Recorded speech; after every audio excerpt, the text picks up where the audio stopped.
மூணு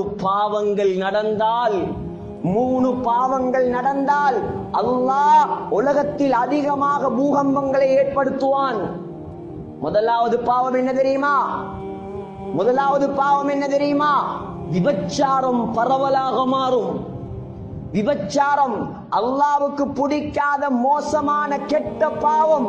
தொத்து நோய்கள், மோசமான எய்ட்ஸ் நோய்கள், சமூகத்தில் நோய் பரவல்களை ஏற்படுத்தக்கூடிய பாவம் இந்த உலகத்தில் ஏற்பட்டால் பூகம்பம் வருவதற்குரிய முதலாவது காரணம் அது. சின்ன பிள்ளைகள் இருக்கிறதால நான் இதெல்லாம் டீப்பா பேச விரும்பல. சமூகத்தையே நாசமாக்கி போற்றும் சகோதரர்களே. லேசான பாவம் இல்லை இது. இதுக்குத்தான் ஷரியத்து சொல்லுது, மஹ்ரத்தை பேணுங்க, அல்லாஹ்வுடைய சட்டங்களை மதிங்க. உங்களுக்கு யார பாக்குறதுக்கு, பேசுறதுக்கு, கதைக்கிறதுக்கு, உறவாடுறதுக்கு அனுமதி இருக்கிறோ இவங்களோட மட்டும் உங்களோட தொடர்புகளை வைங்க.